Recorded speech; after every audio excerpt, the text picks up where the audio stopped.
because we got so many emails about you and I's argument last week about the whole Trump thing and the racist thing. I really want to get through them as quickly as possible. Spears and Steinberg. You know what the it is? Aries and Andy, Chew and the Jerk. You know it's time to get this work. The real raw, gutter, uncut, cold. No political corrections. Always sleep. Being awoke. We discuss politics and jokes. Cry, we lit. There's levels to this shit. Before you was on your mama. Aries Spears don't give a fuck. We talk about race a lot, racism. Much love to my loyal bag holders, rollers, loaders. We got them in the folders. The whole world on our shoulders. Spears and Steinberg. Yeah. So before I intro the O Steve, I thought of something that might be a little special and necessary to do for this email, which is I also want to call it. I want to give it its name. PTI the emails. Remember the show that was on, still is, I think, on ESPN, PTI? Yeah, pardon the interruption. With Michael Wilbon and Tony Kornheiser. Yep. Because we got so many emails about you and I's argument last week about the whole Trump thing and the racist thing. I really want to get through them as quickly as possible. So what I want to do is when we start, I want to use your phone because your phone got my phone too, but I got to read from the emails. Has a timer on it, right? Like a stopwatch. Yeah. We're going to keep your response and my response to a minute apiece. Okay. So when we hit it, you got 1 minute, and then I'll have 1 minute. And then when your minute is up, I'm going to go ding. And when my minute is up, I'm going to go ding. Well, no. Okay, so let me do the O Steve first. Okay. This O Steve is brought to us by Thermal Heat. Silvio Dante is waiting in the parking lot of the Prudential Center. Bruce Springsteen and the E Street Band are playing tonight. Tony Soprano car pulls up. The big man gets out. Silvio looks at him disgusted. Tony wearing an E Street Band T-shirt that has not fit him since junior high. Some cargo shorts and some sandals. Tony says, "Hey, fucking Silvio, you ready to cheat a bush?" Silvio doesn't answer. He looks him up and down, disgusted. "What's the matter with you? You got a problem with the way I dress?" Silvio says nothing but keeps looking with disgust. The two enter the Prudential Center and get their seats. The E Street Band starts playing. Tony takes a good look at the guitar player, then at Silvio, back at the guitar player, then at Silvio. Whoa, I didn't fucking realize how much this guy looks like you.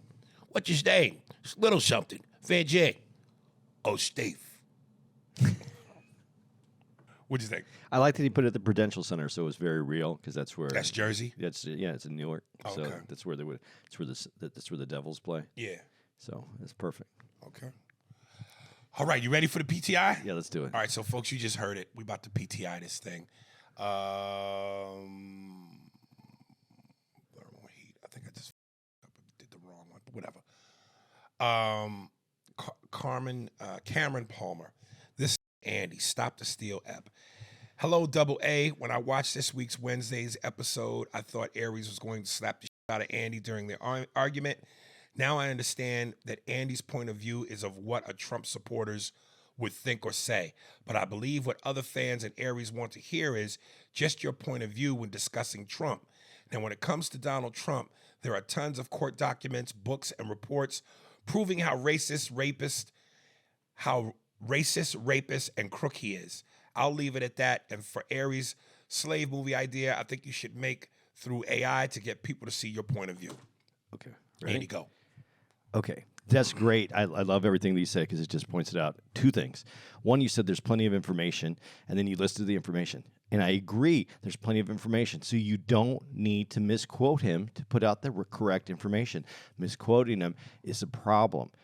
That's one thing. That's one of the things you said. The other thing you said is there's plenty of information. And then you said rape. He's never been convicted of rape. So you, in turn, have just put out more false information because you have learned nothing but false information. Got to get the information. Then you called me a Trump supporter. I talk shit about this guy all the time. This is not about support. This is about truth. That's it. I got 16 seconds left. No, fill it up. That's it. I don't need it anymore. I just said everything I needed to say in that. Ding. All right. Now it's my turn. Listen, my whole thing is, and I kept doing the whole thing where I go walk like a duck, quack like a duck, then it's a duck. Andy showed me a clip, and somebody else sent me a clip too, based off what they heard on that episode about Trump, and the actual quote in terms of its full context.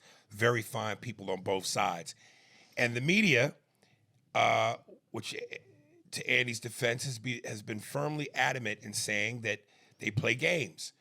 They're manipulative, and they diced his shit up to where we saw what we saw and heard what we heard. Therefore, there was the attack on Trump for saying that white supremacists and Klansmen or whatever were very fine people. Okay, so I'll give Andy that because that's the truth. But still, he does things in terms of rhetoric and behavior that suggest that he is that. So I can't ignore that. That's my minute? Yep, that's your minute. Okay, I have 14 seconds left, so let me go back to what you just said. I agree with you. I'm not saying that he doesn't. What I'm saying is, if there's that much out there, don't misquote. You have actual things that you can use against him. Use those. Stop going for the easy media bias. Okay, go ahead. All right, this next one, there's an easier way. Can I see your phone for 1 second, please? I like my timer. I know, but there's an easier way to do it. It makes a noise and everything. Yeah, I know, but trust me on this. Stopwatch. Let me do this. Yeah, but okay. No. Okay. When you hit start and the minute comes up, Yeah. we know I'll go ding. Okay. Reset it. Me ding. I don't trust. I trust the ding on that thing, but go ahead. But it's too. Okay, you go know ahead. What I mean? Go ahead. And then lean in here a little bit. So we lose you when you go over there. G Weeks, political. Oh shit. G Weeks political debates. What up, A&A? I'm a long-time listener, but I just had one question before I get into my email topic. Whenever you have a break in a podcast for ads, there's a clip from Coming to America. Hey, Stu, your rent, Stu. The actor happens to sound exactly like Aries, and I was wondering if this was the main reason, you added it in. For my main topic, and to answer your question, no. I wanted to say that you two's political racial debates have been getting more and more heated over the years, and I won't lie, it's probably some of the most entertaining arguments I've heard on the pod. At some points, it even sounds like you guys are going to come to blows. I usually just listen to the audio, so I'm waiting for the day that one of you loses it. And Eric Mendez this thing. And the next thing that's heard is the sound of the mics hitting the floor, glass breaking, and furniture shuffling. Then followed by the abrupt end of the audio with Steve giving a sorry for the technical difficulties type message, LOL. I'm sure if y'all haven't gotten to that point yet, you both are in for the long haul. Anyway, thanks for reading my email and keep the podcast going. There's not really a timer needed for this because he's not really. Yeah, I know he's not. Yeah. This is just family right here, as far as I'm concerned. Yeah, I mean, that happens. But, like I said, that's why at the end of the clip, I put in the Lean On Me thing with Robert Guillaume and Morgan Freeman. You really think you bad, don't you? Come on, let's go get something to eat. Because that's how it ends. And we're starving right now. To death right now. Thank God we don't argue. One of us might pass out. All right, LeBron, I'm going to need it on this one. I actually see what makes you and people mad at Andy, but Andy isn't wrong doing and asking the questions he asked. He isn't asking these questions from the side of Trump. He, like me, wants to really know the facts. Let's not twist what we didn't hear to make how we feel right. I'm a black man, so I get how it triggers you, Aries, but Andy has a right to feel how he feels and needs facts. He already agrees he's racist, but he's shedding light on how people are so quick to just say he's racist instead of really listening or looking at the politics. Go. I appreciate the understanding of what I'm doing, but it's not what I see happening. This is what's unfortunate. This is why I guess I stick up for it this way or talk about it this way about truth. The media has been so against Trump, and it has been against Trump. And I'll say, and I can even give a reason why. And somebody did a study that just said basically that if Hitler was here today and you knew who he was going to be, you would do everything in your power to get rid of him. And that's how the media feels about him. They're going to do everything in their power to get him away. And that's what's happening right now. But the truth is still the truth. And you can use actual truth and not make up falsehoods to do this. And what's upsetting to me is the media has people so triggered, especially people in the black community, that when they hear me defend truth, they think that I'm defending Trump, and that's a problem. Defending truth does not mean I'm defending Trump. Ding. Okay. My turn. Okay, first of all, let me say, when the media tries to paint him to be Hitler, that's just ridiculous. As much as a piece of shit as Trump can be, he's not Hitler. That's just so extreme. So let's throw that out the window. Secondly, you say, because as a black man, I see how it triggers you, but Andy has a right to feel how he feels and needs facts. He already agrees he's racist. But that's what the argument was. It was, if he agrees he's racist, okay, but at the same time, it felt like he was backtracking, going, but he's not racist. So my whole point was, stick the landing. If you're admitting he's racist, then he's a racist. But you're trying to then backtrack by using his words, going, oh, well, the media took something out of context, or they didn't do this, or so he's not. So which is he? And that was my whole argument. If you're admitting that he's a racist, then say he's a racist. But then don't clean it up afterwards. Yeah, but see, I don't have any time left to say this, but you don't. No, but you just said something. Include it in the next one. Okay. Yeah, because I'm telling you, there's a lot of these. Okay. That's why I didn't want to, I wanted to put the timer on it. Where's that? Oh, okay. Joe King, stopping the steal. When y'all were talking about Donald Trump giving the green light to abuse black criminals, and Andy played the narrative that all criminals are susceptible to police brutality, I immediately thought to myself that it sounds like the notion of all lives matter. Immediately after, I thought Aries verbalized it. The interracial bromance between y'all is real. The love-hate relationship you both share is like Newton's third law of push and pull, which can be applied to the law of attraction. Role-playing in this racist tug-of-war foreplay in interracial relationships is the recipe for both races coming together as one peoples. However, I think I'll always bet on black. I do agree with Andy about the Israel-Palestine war in the recent Bruv episode. It goes way back before October 7th, 1947, back to the ancient days. It's biblical stuff. God uses Moses to free the Israelites from slavery in Egypt. Let my people go. God promised Israel to settle in a land. That land became the holy city of Jerusalem. Fast forward to 70 CE, where the Roman Empire exiled Israel from their land, so Israel once again became homeless. Meanwhile, the Palestinians eventually occupied the land. Jerusalem got sent back to their land by the UN, but only had 5% occupancy. The same way how Palestine protests for more land, Israel done back then, the tables have just turned. This is starting to feel like from Hebrew to Jews, the Jews to Hebrews. So increased Israel's population of land to 20%. Palestine didn't like this, so waged war on Israel and lost. Same with surrounding Arab nations. So Israel naturally occupied the areas one, which is ordinary in war. Ever since Israel has been threatened to be wiped off the map, the October 7th terrorist attack was that threat in motion. So Israel wants to annihilate any threat as they don't want to live in fear. Everyone has a right to defend themselves. It seems when Palestine confines Israel to a minuscule territory and attacks them, that it's perfectly fine. But when the tables are turned, everyone's calling Israel inhumane, super strange, but there we are. We live in a strange world. This ain't really timer-worthy because I thought he was going to talk about what we talked about, but then he ventured off into something else, yeah. Israel's and from Hebrew to... I kind of I've stayed away from this because... This is something that obviously you're not on top of at all, and so I'm not going to put you through that, and I'm not going to and I'm not going to go one-sided on it either. Right. So I've tried to stay away from it. I have made my opinion very clear from the very beginning of this. To what he's saying, I the understanding of what he said, I'm behind what he said. There's some things in there that I would change just a little bit, but no, it was it's the feelings that it represents my feelings on a lot of different things. There's more to it though. Okay. Let's see if I can get to one. And thank you for the email. Okay, this is from Riverman. Is Trump racist? Andy, I think you are very often a great source of reason on the podcast, but when it comes to Trump, you sometimes seem to lose your logic.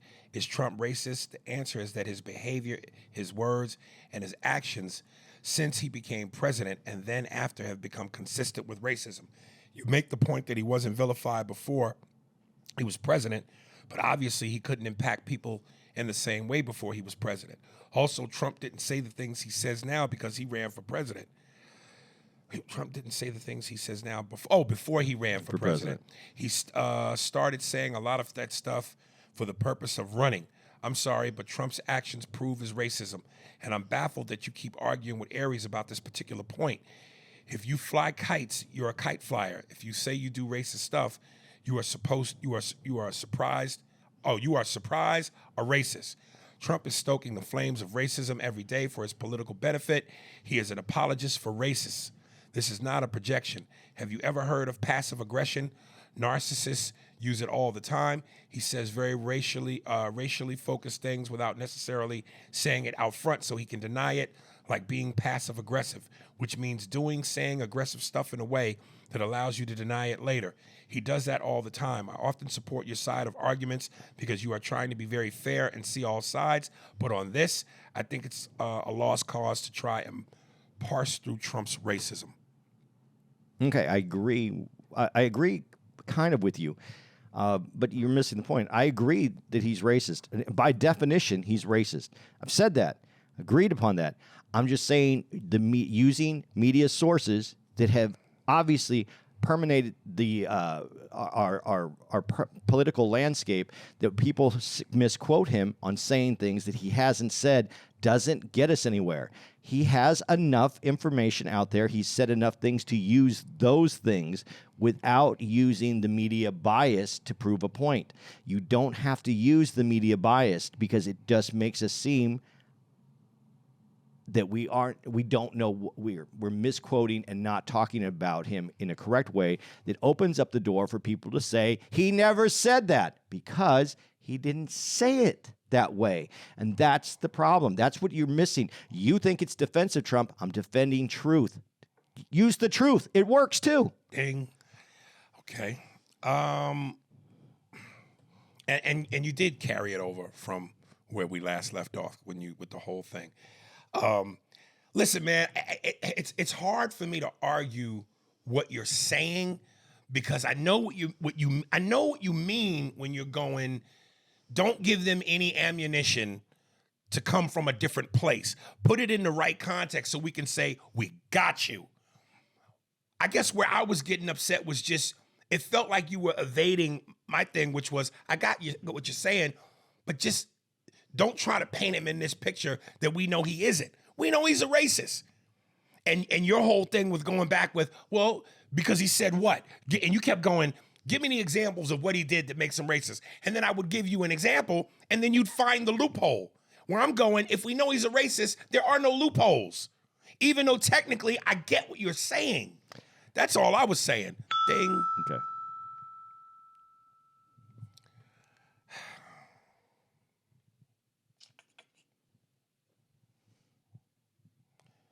Hear ye. It's been a while. Bum, bum, bum, bum. Javon Curse. And he made it short. He understands his stuff. It sounded like a black man. Oh. Andy's the pleasantries today. We need to get straight to it. Andy, listening to you flip-flop back and forth is worse than listening to Donald Trump. At least we know where he stands. But it's people like you that try to mask and make excuses for what we know to be racism. I don't need someone to call me to know they're racist. Well, sometimes people can call you and you know they ain't racist. Andy's mom has entered the chat.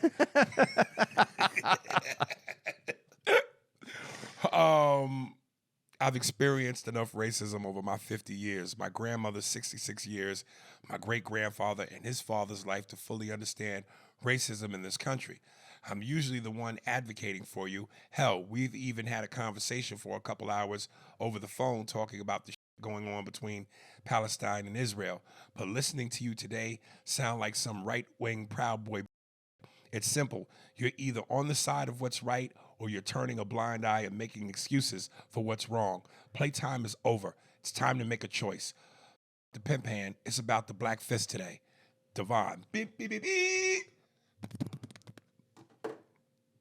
Go. Perfect. Everything that you just said, though, again, triggered by what I said. I didn't say that he wasn't a racist. That's the whole point. It's the point of using misinformation to get your point across, devalues your point. You have to use what is actually there. When I say, and I said that he was a racist, but I don't have a problem with him being a racist and the president, because every white president has been a racist that's been in office by definition. Facts! Joe Biden has said that he didn't want his kids going to school in a jungle. What was he talking about then? Come on, man. Stop with me. Stop trying to make this about me. Understand what I'm trying to make it about. It is about truth, facts. You can put him and put him a label on him by what he said. Don't do it by what he didn't say. It defeats your program. I'm done. Ding. I don't know. Listen, some of this, it might feel like we're going down repetitive lane.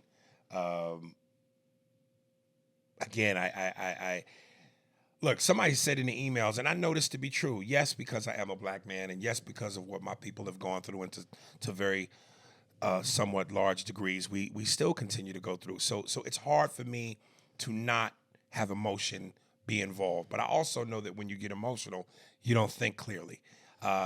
I'm not saying that I don't want to say that I was wrong, because I know what I was saying was right.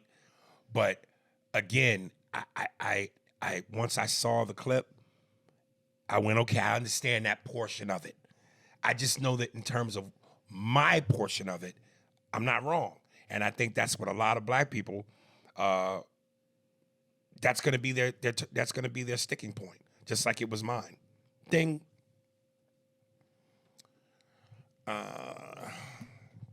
Scott Peck, Leroy Steinberg. It's almost like that name Jerome. I just listened to Ep 606 Cats and Dogs for a third time to be sure to absorb it all. Hot damn, son. That Leroy was swinging for the fences during this episode. Oh, my God. I didn't get an opportunity to watch you two on YouTube, so I listened on my way to work. I was waiting to hear the thud of old Leroy dropping 10 inches of uncircumcised juke on the table. Sounds like the supplement he's been taking are paying off. A whole lot less of the mumbling, even when he went hard on Trump being a straight dumbass. I've listened to all the episodes and look forward to my weekly fix. In case you're keeping score, I listened to Andy Way. I listened to the current and went back and caught up. Just wanted to throw Andy, a.k.a. Leroy, some props. He was on point this episode, and I look forward to the enthusiasm and the circus starts to set up. Well, as the circus starts to set up the tents here in the next week. I don't know if this is worthy of a clock, because this is really being more complimentary than anything, not necessarily having an issue with you. So it seems like he agrees with you, in terms of where you were coming from. Okay. I'm I'm good with it. It was a nice email. I appreciate it and thank you. But I'm in my defense mode, my fight mode. So I'm waiting for the bell to come out. Okay. Roshan Asia, shake my head. Andy.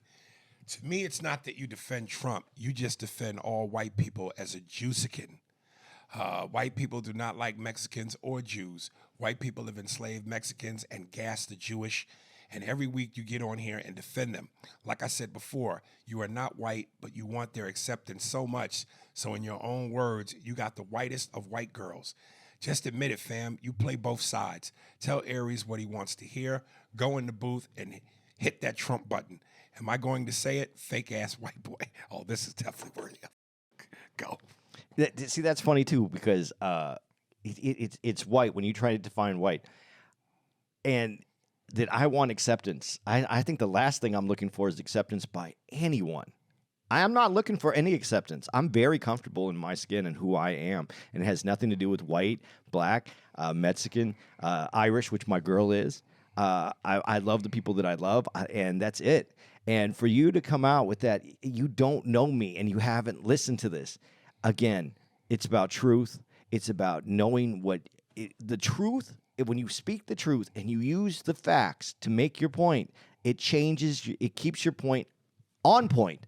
When you don't use facts, people derail what you're trying to say. It's not that. You guys want to make this about me being a Trump supporter.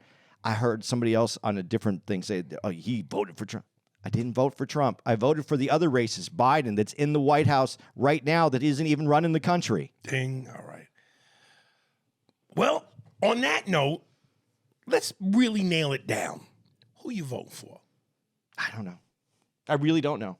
Policy-wise, I have a minute for. Am I getting a minute for this? For this question you asked me? Yeah. Okay. No, you don't know a minute. Just okay. Here's the question I have.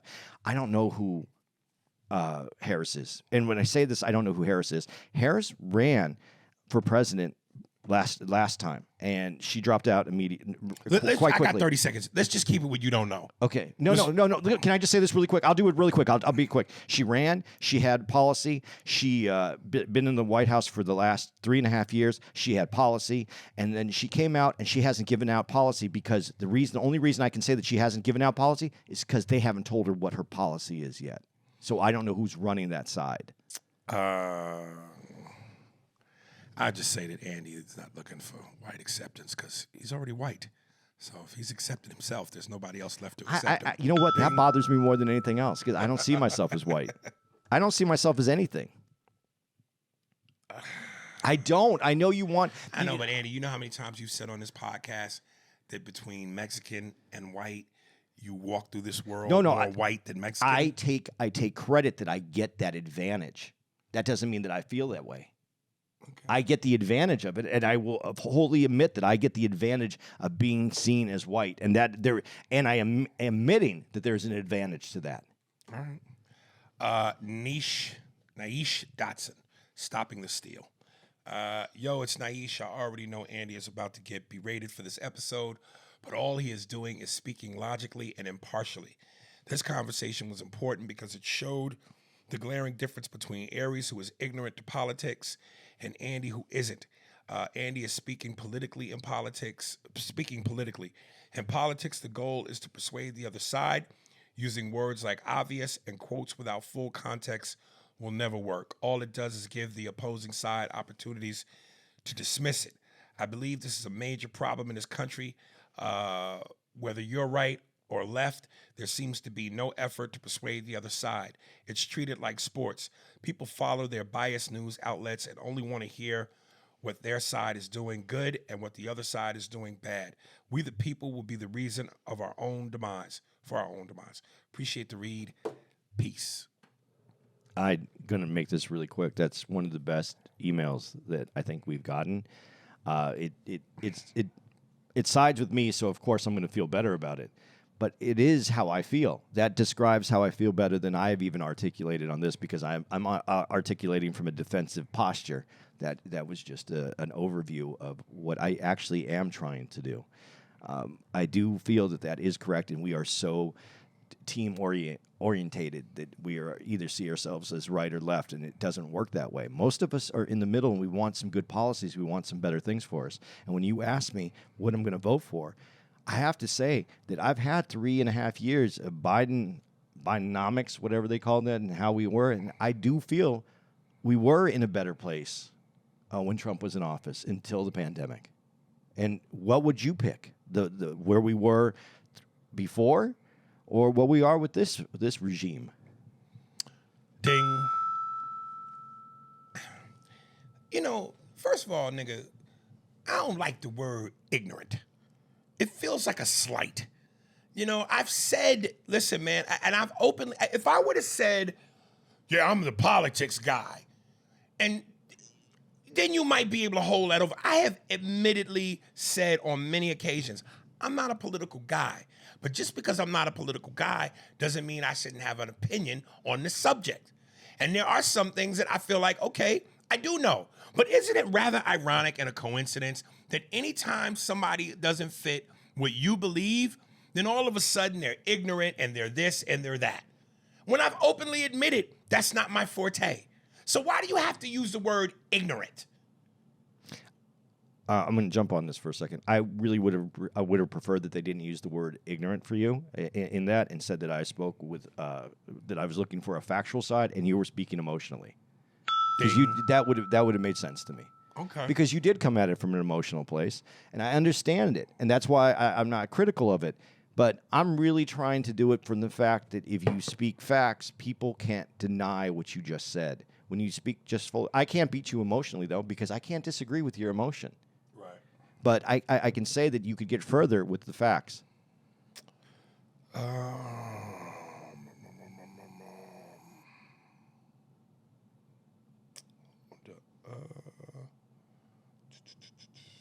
don't think I like this one because of the way he said.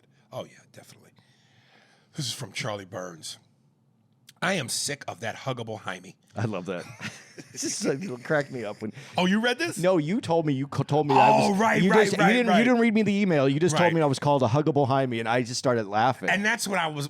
That at first is what I thought. Let's call it the huggable Jaime, which is funny, but I don't know. I like PTI. Yeah, okay. I'm sick of that huggable Jaime you call a sidekick. He stutters through all his racist apologetic reasons for defending Trump. Trump booty got bumps. Furthermore, your Fred Berry-looking ass doesn't even put that yarmulke yanking yodeler in his right place. You two look pitiful. I watch your podcast with the sound off and my screen light all the way down. I bet that Jolly Julie lover. He's got some great. I know he does. I'm not mad, man. It's funny. I bet you that Jolly Jeweler lover beside you eats his spaghetti with ground pig feet. I know his ball-shaped bagel-biting ass is probably thinking, "Oh, Steve." P.S. I'm sorry I mixed my "Oh, Steve" in with the insults. I will leave you my personal feelings. I will leave my personal feelings about you guys out of my next attempt. Another joke. Help me get my subscribers up on YouTube. Ants on candy. It was a very well tuned email so that he could get all his little insults in, which I thought were funny. So they didn't make me. It didn't upset me. What you're doing though, again, it's a trigger. I don't understand how the community can the black community can rally against Trump because if he's a racist, knowing that most of the presidents, if not all, and I'm going to say most because I don't want to be that guy saying it that way, but our race by definition are racist. They have certain beliefs. All but one. But go ahead. He might have had other tendencies. But I mean, the things that Biden has said, and no one holds him accountable. We've made great strides in this country with presidents who had predetermined ideology of person, place, or things, and in power, which is a racist. Okay? And we've made strides. It isn't that. We have to do what's best for us. Ding.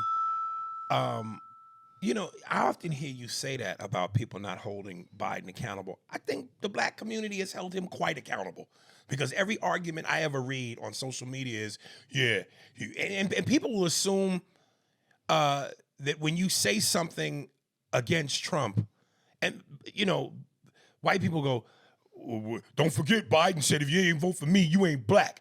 Because that's somehow being able to validate why their boy is better.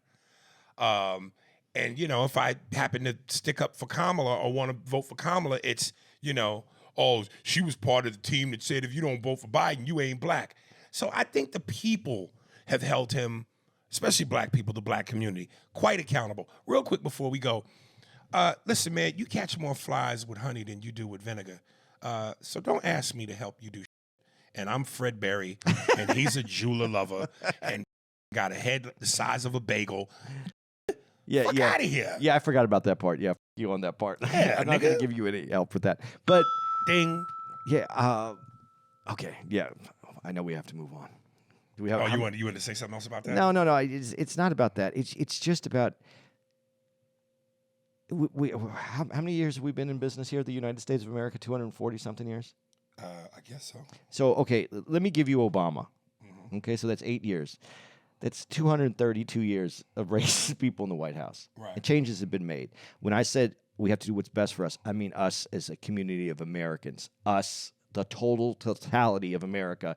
And sometimes it is made on an economy, being in a better economy, being able to have more money to do more for yourself and your family, and to grow your wealth. And it's not just about money, but being able to put yourself in a better position, being able to put your family in a better position. And I felt like we had more of that with what Trump was doing.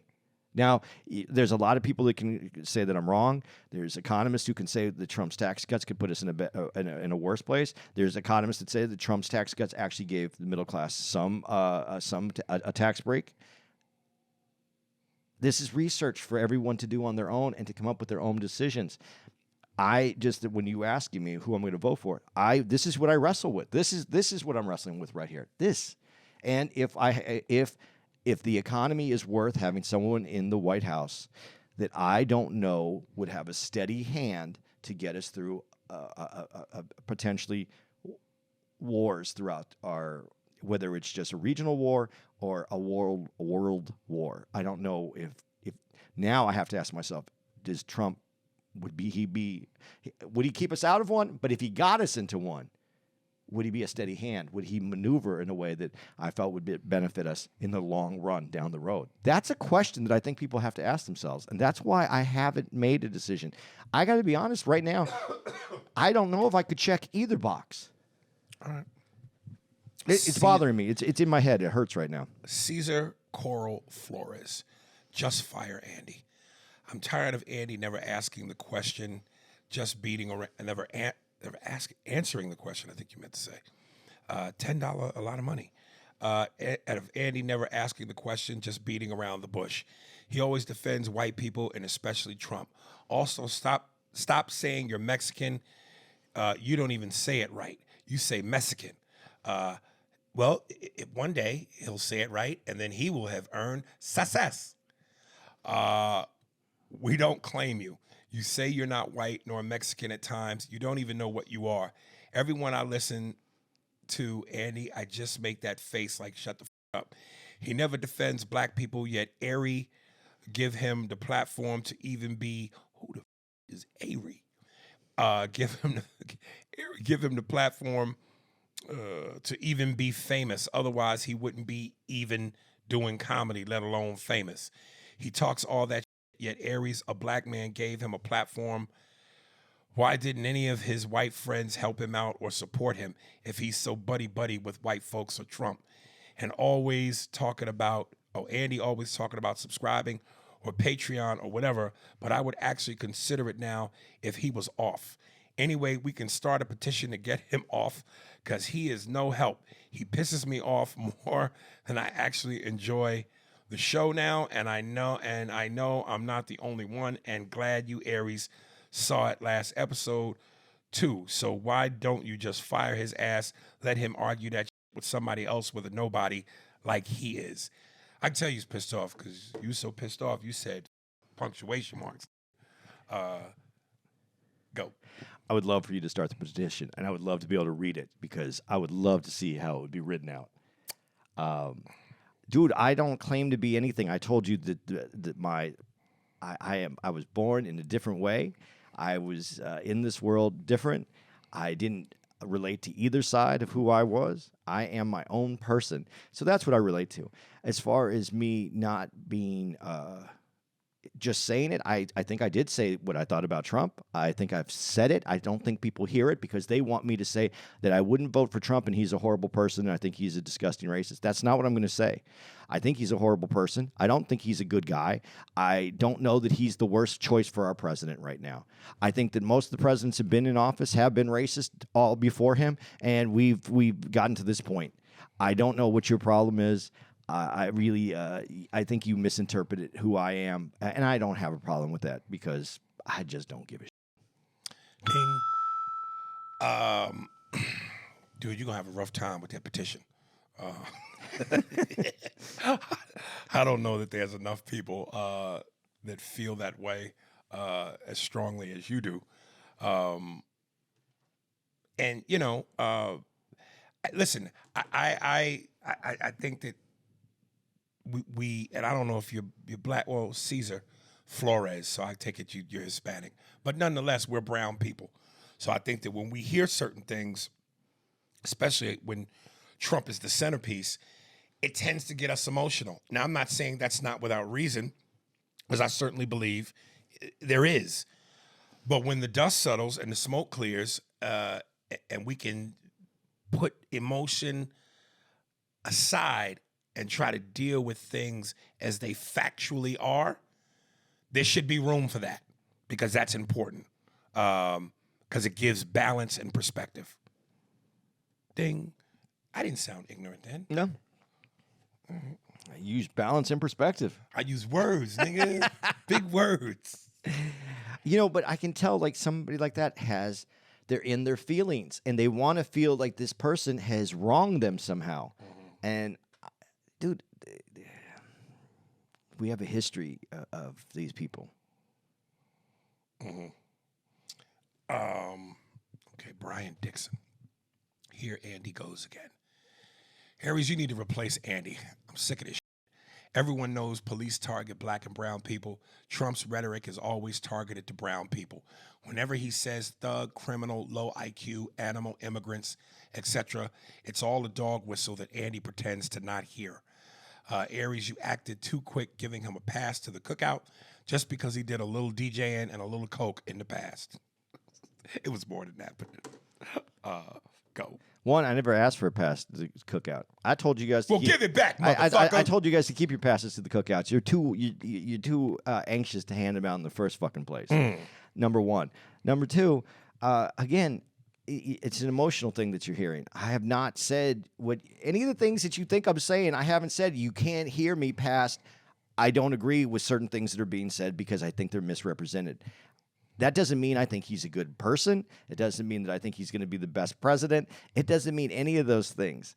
I know exactly what he's doing. I know what he said, and I know how it affects the black community and the brown community and any other community. It affects every community. But we are so has every other president that's come before us. You've chosen because a media has decided that this guy should not be anywhere near that office, that this is the person we're going to vilify. That's bottom line, because all of them should have been vilified. Ding.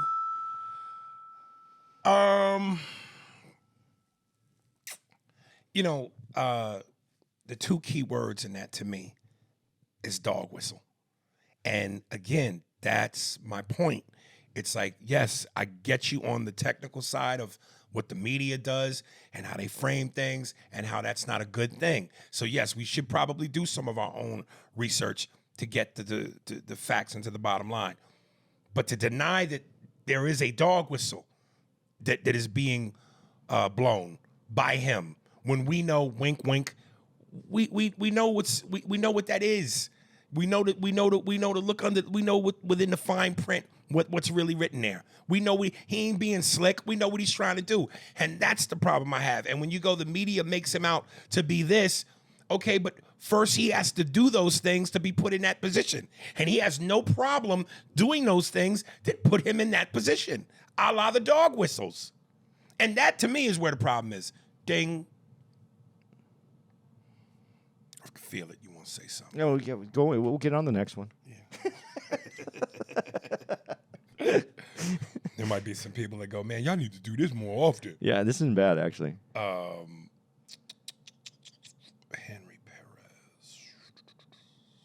Henry Perez, Touchy Subjects, Part 1. Hey, A&A, my name is Henry. I'm a long-time listener and multiple-time emailer. I just wanted to start off by saying what a great job you're both doing, and I've really enjoyed the pod and the subjects you guys break down.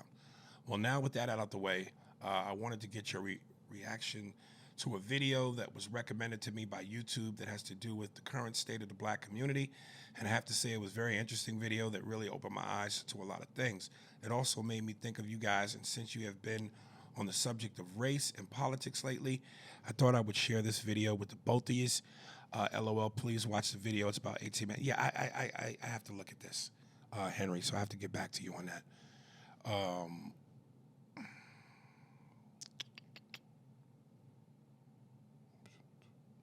All right. From Rory Robinson.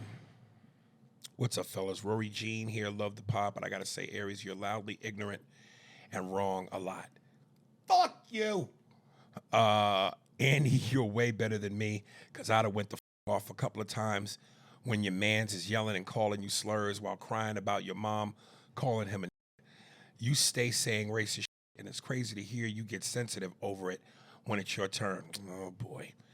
I don't condone violence, but I see why you got swung on Corey Holcomb's show. And Andy was right. He is most of the time about Trump's speech. And there being fine people on both sides of the Charlottesville incident.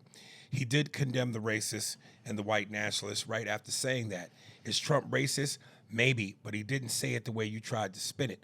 It's not always about us. We got to stop getting offended over every thing, but at the same time feel entitled to be a racist and say racist shit because of past atrocities we dealt with then and in many ways still do.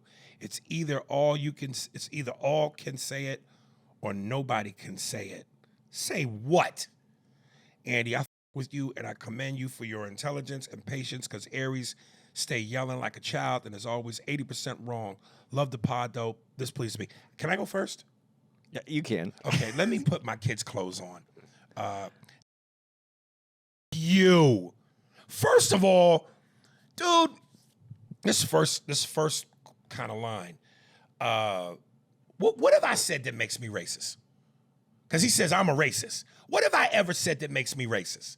I crack racial jokes, but I've never said anything about white. Matter of fact, I've always, what's the word? Whatever. I started with not all white people. So who else am I racist against? Asians, Mexicans, Latinos, Indians, Arabs. I've never said racist shit against any of those ethnic groups. I've made jokes. That's not being racist. God damn, now I'm gonna wish I had more than a minute. To bring up the Corey Holcomb, I was drunk off that Tangeray, son. F you, man. I got 6 seconds. You,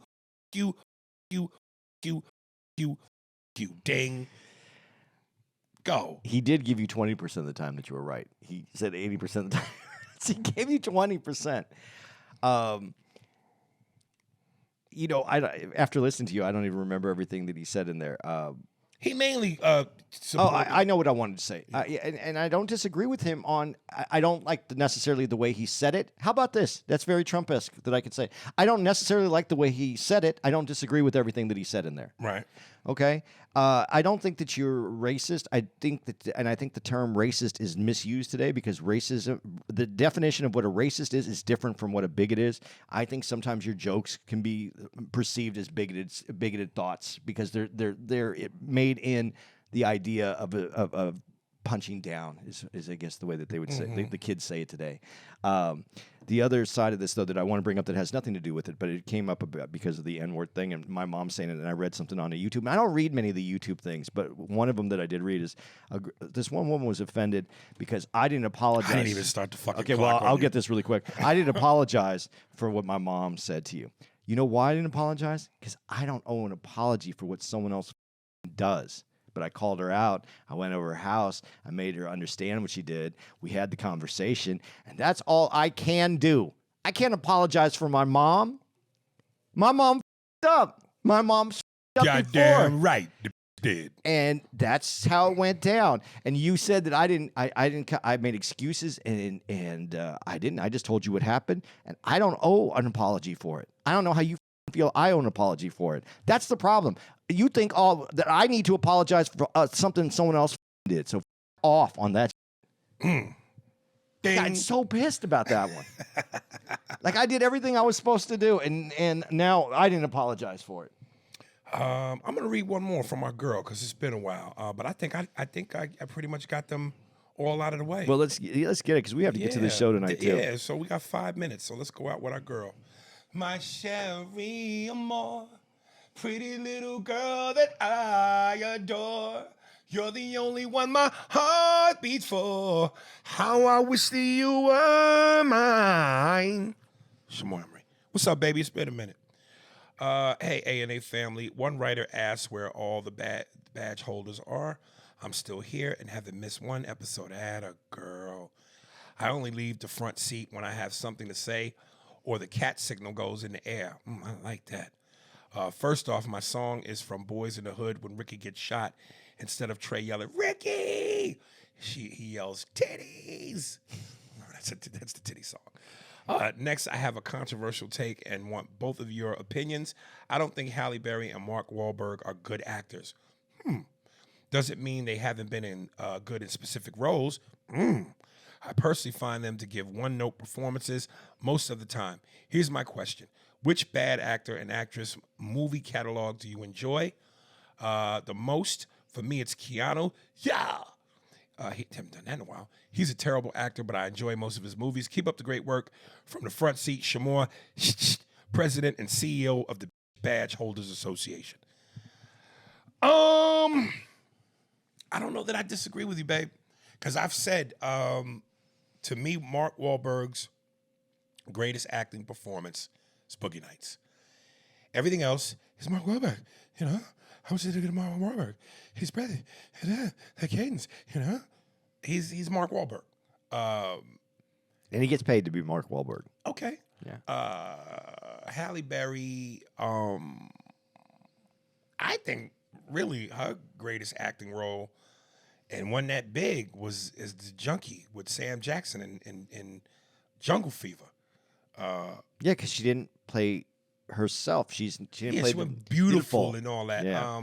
Even though, you know what another movie is that she wasn't bad in was Losing Isaiah, the one where Jessica Lange gets a little black boy because Halle gave him up threw him away basically because she was a junkie, but then she wants to get him back from the white home. Again, she's not playing the beautiful Halle Berry. But you know, it reminds me of that line from Jadakiss in the song Why Halle have to let a white man pop her to get the Oscar? Why Denzel had to be crooked before he took it? Like, why the black woman got to be the junkie to get the Oscar? You know, why Denzel got to be the crooked to get the Oscar when they're so deserving of at other times? Well, what if he would have played the crooked guy the whole time and then got the Oscar for doing something that was different? He was always played the other character, and then he played the gangster, and that's what his being able to play the bad character is what set him apart. Because it was different. It was so different and showed his range in such a different way. Malcolm X, though. Yeah, but you're playing a character. You're playing. It's a real person, so you're just getting into that character of that person. I think that's harder to win on that because you're playing somebody. It's not you as the actor embodying this person. You have to embody the person. I'm just saying. I think that might have been some of it because I know when I saw him in that character and it was so far removed from who he was. Right. I was like, holy! Every scene for the first 15, 20 minutes of that movie, I was like, holy! You know, he was. But it also felt overdue because we'd never seen him play anything like that, and he's such a great actor. You want to see a great actor take on everything. Well, and not that we've seen all his movies, and he's a great actor. Right. But up against who's the white dude that's in the movie too? You mean Trinidad? No, yeah, in Training Day. Ethan Hawke. I think those two together, and the way that he played the younger rookie cop together. But he's essentially the good guy. Yeah, but the way that they played it together, I think that also made it a great film. It was a good film. You know, it wasn't just that it was that he was a bad guy. It was a good film. Right. And his character being so far removed from what he's done, I felt that was the reason why. Now, Halle Berry's character, that might be different but that emotional range in that movie with Billy Bob, which one? The one that she got the Oscar for, right. that was an emotional range. Where do you get the emotional range? There are a few other films, but Boomerang isn't an emotional. You know, you know what I'm saying? Yeah. That range to have it. I mean. That's the grittiest and the dirtiest. If you're talking about performance, that's the reason why. It isn't. I understand the other thought. Why does these things have to be for this to fall into place? But if you look at those performances, are you denying that they're those exceptional performances? No. So it's hard. Listen, when you play real people, bad people, is your best chance for an Oscar. I'm telling you, man, they love retards. Fucking, what was the movie with Tom Cruise and Dustin Hoffman? Yeah. No, he's autistic, severely autistic. It's same thing. What's eating Gilbert Grape? You know, the retards, man. The Academy loves retards. They like underdog stories, and then if you can give him a disability to make him even a greater underdog, I guess it is. So if you ever make a movie about literally being underneath a dog, you are a shoo-in for something. Yeah. Yeah, I agree. And you know Shamar all the way. Like Keanu Reeves is not the best actor, but he makes great movies. Is it because he gets out of the way and lets the movie do the thing? You know, they're great movies. You know, Devil's Advocate, Speed, Matrix. He does great movies, man. And if you think about the Matrix and other people that just think about it, who would you see playing the Matrix part and would have done well with it? You know, the legend goes, they went after Will Smith first. Yeah, it was supposed to be Will Smith. Smith. Yeah. Could you see Will playing that role? Not the way that it's filmed, but maybe a different way. I don't know that I see him in that character that same way. Yeah. Because he brings a lot different, he brings a different personality to it. Yeah. Yeah. See, that's the thing with Keanu is it's kind of like he brings a very neutral personality that allows the film to work around him. He's like not, but sort of.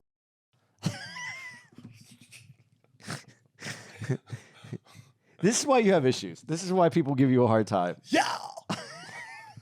You want some dates? Yeah. Yeah. I missed that one. You missed the opportunity for that one. Here we go, man.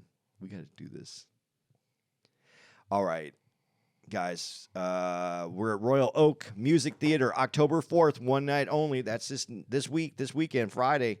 October 5th, we're at the Apollo Theater. That's Saturday. Those are both one night only. New York, come out, support. Stop sitting on that. We're going to be there. One night, we're gone. October 11th through the 13th, the Improv in Orlando, Florida. October 17th, Vancouver Playhouse in Vancouver, British Columbia. One night only. October 18th through the 20th, Spokane Comedy Club in Washington State. October 25th through the 27th, we're at the Improv in Tampa, Florida. October 31st through November 3rd, we're at the Chicago Improv.